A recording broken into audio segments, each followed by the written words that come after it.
ویسے حضور نے کبھی بد دعا نہیں دی،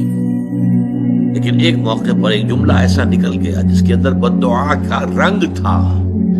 واضح طور پر بد دعا بھی نہیں تھی۔ غزوہ احد میں جب آپ زخمی ہوئے ہیں اور آپ کے چہرے پر وار پڑا ہے تلوار کا، اور آپ کے رخسار مبارک کی ہڈی جو ہے اس کے اندر زخم ہوا،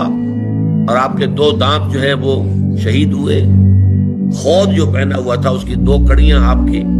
اس ہڈی کے اندر، رخسار کی ہڈی کے اندر گھس گئی۔ انہیں جب نکالنا چاہا، ایک صحابی نے دانت پکڑ کر کھینچا تو ان کے دانت نکل گئے، وہ نہیں نکلے، اور پھر کسی اور نے کسی طریقے سے نکالا ہے تو خون کا فوارہ چھوٹا ہے۔ پھر اس پر حضور کی زبان مبارک سے الفاظ نکل گئے،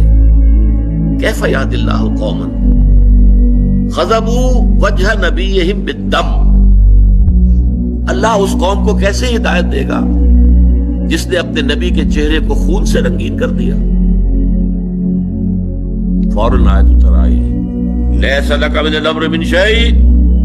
لیس لک من الامر شیء، اے نبی آپ کے پاس اختیار کوئی نہیں ہے، اما یعذبہم، اللہ چاہے گا تو انہیں عذاب دے گا، اما یتوب علیہم، اللہ چاہے گا ان کی توبہ قبول کر لے گا، یہ اختیار ہمارا ہے۔